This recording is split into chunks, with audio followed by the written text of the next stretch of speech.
Hi everybody and welcome to part 2 of the ultimate summer reading vlog. I have 3 books left. I'm gonna go through all of them and probably the order that I'm gonna read them, and then we do need to go back to the bookstore because we're here for a couple more days, and if I keep up my streak of reading one book a day, I definitely need more. But what I'm gonna start out with is Big Swiss. First of all, the cover is the funniest thing ever. This is supposed to be really funny and one of like the different summer reads. After reading just for the summer, I definitely need a little romance palette cleanser, so I've decided to go with Big Swiss. And then next up we have 2 romance books. The first one that I want to read is Funny Story. Obviously this is the book that everyone's been raving about. The guy in this is supposed to be a little bit like Nick Miller from New Girl, and the 2 main characters kind of start out as involuntary roommates, so it's giving New Girl vibes, and I love New Girl. And then lastly we have When in Rome. That's about Amelia, who's apparently like a pop star, and then Noah, and he's a baker. Hence the cover, and it's not in Rome, Italy, it's in Rome, somewhere in the US. But this is also the first part of a, I think, interconnected series. The next part is Practice Makes Perfect, and then I forgot the third part. And then I ordered 3 more summer books this morning, but they're not gonna get here in time, so we probably will have to go to the bookstore, as I've mentioned, and either get a different romance that does not have the like Grumpy Sunshine type thing, or another palette cleanser, and I would be fine with both. But yeah, I'm so excited to get into the second part because I just love being in the garden and reading all day, tanning all day, being in the sun all day. I just went to the pool, as you can probably see. But as I've mentioned, we're gonna start with Big Swiss. I'm very excited because it's supposed to be very funny and a little bit weird, and I'm here for it. So yeah, let's start reading.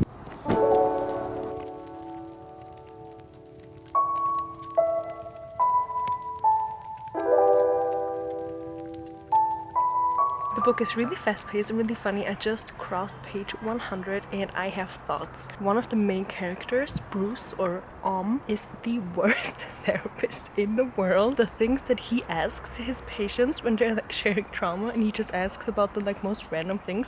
I don't know if this is like a therapy tactic, like something you're supposed to do. It doesn't feel like it at all. It feels like he's just really bad at his job. Greta's thinking process, so the main character, is also so interesting. Like, she jumps a lot, and this book is actually giving me, not really, but from the main character's thinking process, a tiny bit similar vibes to The Guest by Emma Klein, which I read in the last part. So I think it makes sense to read both of these books in the same summer. But yeah, I'm gonna keep reading now and let you know if there's anything else absolutely stupid that the therapist says.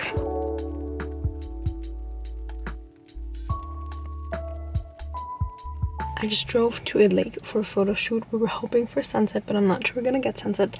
But I listened to the Big Swiss audiobook on the way here. I'm now on chapter 14. I can't stop. It's so weird and funny and strange, and all of the women, honestly, Sabine, Big Swiss, and Greta, are giving me similar vibes to Frankie from Grace and Frankie. Just a little bit more like weird and deranged, because they're all a little bit strange, but I'm very much enjoying it so far, and I'm gonna take my book to a lake now and read until my clients get here.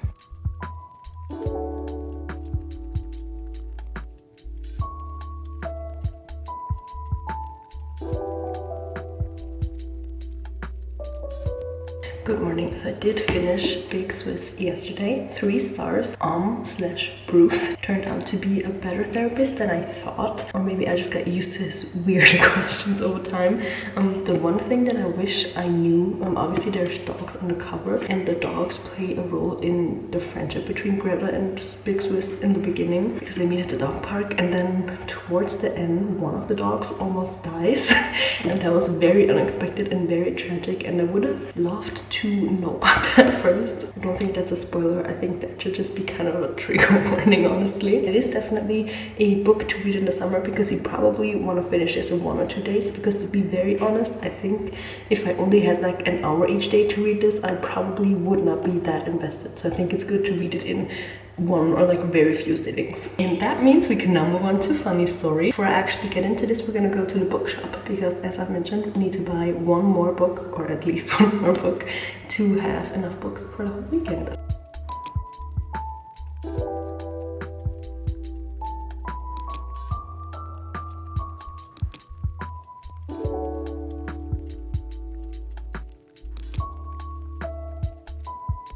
Something I never thought would ever happen happened today. I went to the bookshop and I didn't find anything that interested me. I did see a couple of books that sounded nice, but nothing that really caught my eye, except for the one that I saw while I was walking out. It was called, I think, Bad Summer People or something like that. And it sounded promising, but then I looked it up on Goodreads and everybody said that it's not giving what the title is promising. So I walked out with nothing. And now we're back here, and I'm just gonna be reading funny story today. I still have When in Rome with me, and then I'll just pick up maybe 1 or 2 books from home. And yeah, that's the new plan. The sun is out and I'm about to start chapter 4. So far, it's not fun because the only thing that happened so far was the Petra and Peter, I think, breaking up the 2 relationships that they were in previously. So that's obviously not fun, but I have a good feeling about this and I'm very excited for the roommate part.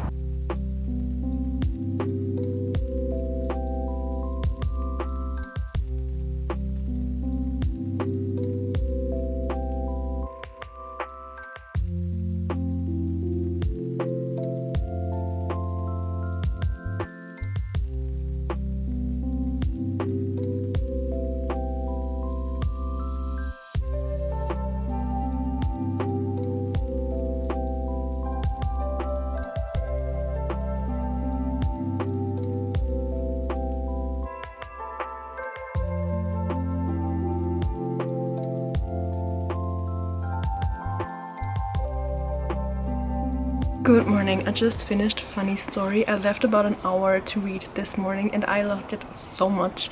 It's a 5-star book for me. I really liked Miles. I would have loved to hear part of the story from his point of view. I get that that's not Emily Henry's writing style, but it was still really good. I love that it's not as rushed as some other romance books, and I really like the part where the author brought up like friendships in your 20s or 30s and like making friends when you're not in school anymore, basically. I really enjoyed that. I think that's very interesting and I can relate to that very much, and it was just a very good and emotional and great book overall. I really enjoyed it. Now we're gonna move on to When in Rome. Today I'm actually not at the garden, I'm at the dog park at our little favorite spot. Actually, we're in a different spot today because they mowed all the lawn and the shade is different today. I don't know what's happening, but yeah, we're here at the dog park. I brought 2 books. I started When in Rome yesterday and I'm not vibing with it too much because in German, I accidentally got it in German, and there's in German a polite form to address people and then there's like a casual, like normal way. And if I would meet somebody like around my age, I would obviously address them the casual way, but in the book they're using the formal way and it's very weird because I don't know how any like sparks could fly like talking to somebody as if they were in a professional setting. So I don't know, I'm not vibing with that too much. But I also brought a second book option, so I might start that. Then I also brought Akatar because maybe today is the day that I start this. And then I also have my homemade iced matcha in this little cup that I got, and then I also have these berries. I have no idea what they're called, but they're really good and I love them. So this is my little picnic setup. Obviously we have the dog and we are at the dog park. I'm gonna give When in Rome another try. I'm only on page like 40 and I think that the like setting of the book will probably be fun. The only issue I'm having is that it's in German and that their conversations are weird because it is German, because German is the most weird and unromantic language ever. But yeah, we're gonna try again.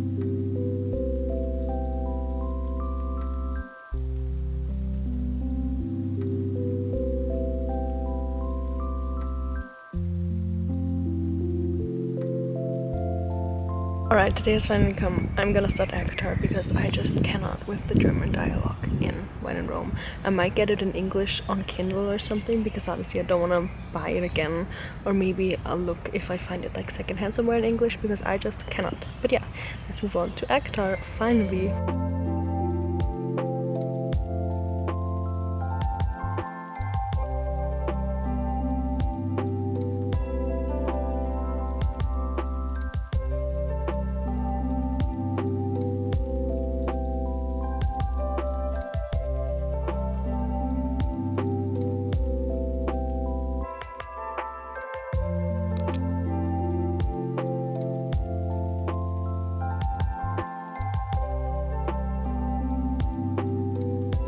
It's pretty windy, so I hope the audio isn't too bad, but I am about 150 pages in Akatar. So far, I'm really enjoying it. I really like that they use normal language and not something like super high up or super like that gives like fantasy vibes. I really like that they're like normal people almost, or they talk to each other like that. And so it makes it seem not very complicated to understand. And so far, I got everything. We were introduced to a couple of monsters or creatures already, and so far everything's making sense. Because I did read a review on Goodreads that said that it doesn't make sense, but for me, it makes perfect sense.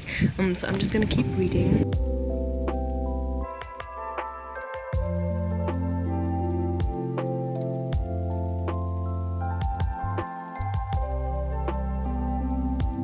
had to switch spots again because it's just so windy today, but I am 250 pages in and I just ordered all of the other parts because I am obsessed. I'm very interested to see where it goes because what I've learned from like minor spoilers, I think this is like the very beginning of a quite a long story, and I think she will end up somewhere very different than where she is right now. So that's gonna be interesting and I cannot wait to find out.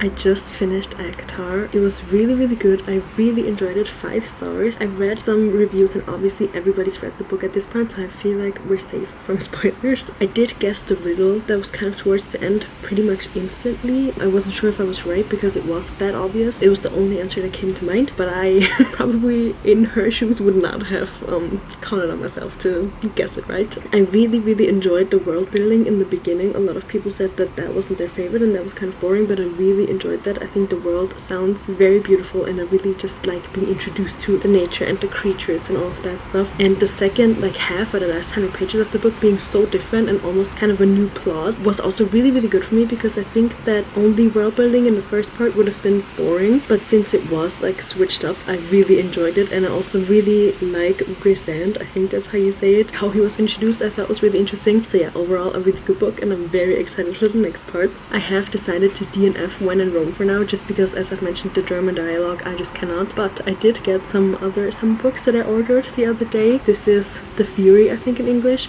It's a crime book set in Greece, and it's supposedly crime but also gossip, and I think that would be very interesting. And also a book set in Greece is the perfect summer book. And then I have a couple of summer romances. These are kind of impulse buys. I don't know too much about them and I just hope they're good, but they're all quite short and I just think they're gonna be interesting. So we have Same Time Next Summer by Annabelle Monaghan, and then we have 2 books by Carly Fortune, Every Summer After, and then This Summer Will Be Different. I love how this one looks, so I'm very excited because I am going to a lake with my sister very soon, and obviously it's the summer now, so we're gonna do a lot more summer reading vlogs, and now I'm stocked up for some summer romances and thrillers. And if you have any other summer book recommendations, let me know. That ends this ultimate summer reading vlog, summer book vlog. I hope you enjoyed it and I'll see you in the next one.